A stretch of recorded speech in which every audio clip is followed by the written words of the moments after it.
player aqui da Impact Skate Shop, da cidade de Pindamonhangaba. Hoje a gente está aqui para apresentar as novidades da OUS. Estamos aqui com o Guilherme, com o Bruno, Iago. E uma das novidades que chegou aí pra gente da OUS é o tênis Black Media. E por isso que a gente está fazendo essa singela homenagem aqui. A gente não tem Mountain mas tem aí de laranja, suco, chazinho, né? O cara tá tomando chazinho. E aí, Black Media, o que eu falo pro cara tomando chá? Cara, chá é bom, velho. É bom, vamos lá.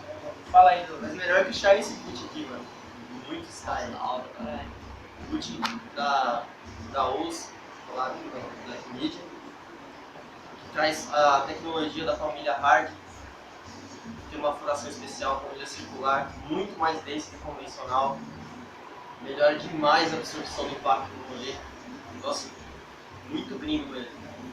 Fora o desenho que é da hora, né? Desenho da Ela hora. tá desenhada também, muito style. E vem com toda a temática Black Media, assim, ó, muito bonito mesmo. Então, né? Tem esse tênis aqui também, ó, que é mais casual mesmo, tá ligado? É o Capitão. Tipo, mano, ele é bem bonito, você ir pra balada, pra andar mesmo, tá ligado? Ir na cidade, no shopping. rolezinho no shopping. Rolezinho no shopping, Tá certo? não faça rolezinho. Esse daqui é o modelo Quartzo, ele é casual também. E ele é um dos novos modelos que chegou aqui na loja, tá? Gente, super da hora. Esse daí. Tem esses boné também, ó. Aproveitando que você vai levar o tênis, já leva o boné já, mano.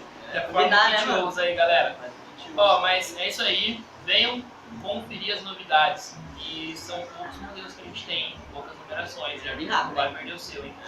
Bola no impact. Bola no impact que tem. Fala na Oh empate. my god! Oh my god!